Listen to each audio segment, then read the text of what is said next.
Overload talaga sa kaswitan sina Jericho Rosales at Janine Gutierrez sa nangyaring awarding sa Guillermo Mendoza Memorial Scholarship Foundation Incorporated 53rd Box Office Entertainment Award. Ginawaran kasi ng award si Janine Gutierrez bilang TV Supporting Actress of the Year. At si Eco naman bilang Primetime TV Drama Actor of the Year. Present talaga sila pareho para tumanggap ng award.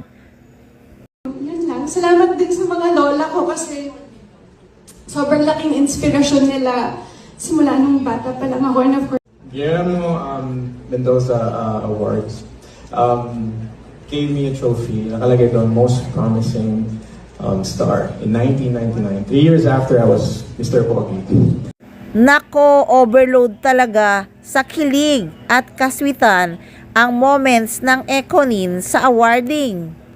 Paano ba namang hindi kayo kikiligin sa pagtawag pa lang kay Janine Gutierrez para tanggapin ang award ay talagang nag-kiss si Eco.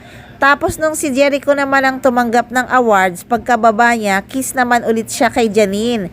Ay, kasweet naman. Sigaw tuloy ng isang fans. Diyos ko, hindi ako makamove on sa sobrang kilig sa kaswitan ng Econin.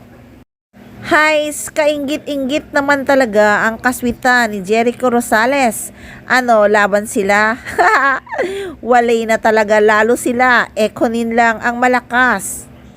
So may iba tayo ng konti guys, although kitang-kita ng level ng relasyon ng Econin at umami naman si Jericho Rosales na boyfriend nga siya ng aktres, ay syempre napatanong ang press tungkol sa pag-amin ni Janine.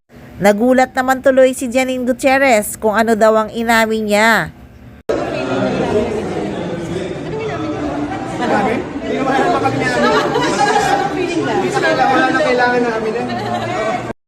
Nako, ayaw pa rin talagang umamin ni Miss Janine Gutierrez kahit umamin na si Jericho Rosales. Kaya naman sabay sabi na lang ni Eco, hindi na kailangang umamin. Ayaw na talaga ni Janine manggaling sa kanya basta ang lagi niya lang niyang sinasabi, masayang masaya silang dalawa.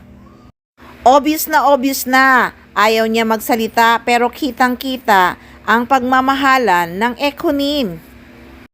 Sobrang blessed talaga sina Jericho Rosales at Janine Gutierrez. Nakakapagod din talaga ang mga ginagawa ng Econin sa kasalukuyan. Napakaraming endorsement, may shooting, etc. kung ano-ano pa. Sobrang busy talaga silang dalawa. Marami talagang kumpanya ang nagtitiwala sa Econin ha. Pati nga si Vicky Bello ay talagang kinuha silang dalawa para mag-promote o mag-endorse ng Ultra Prime.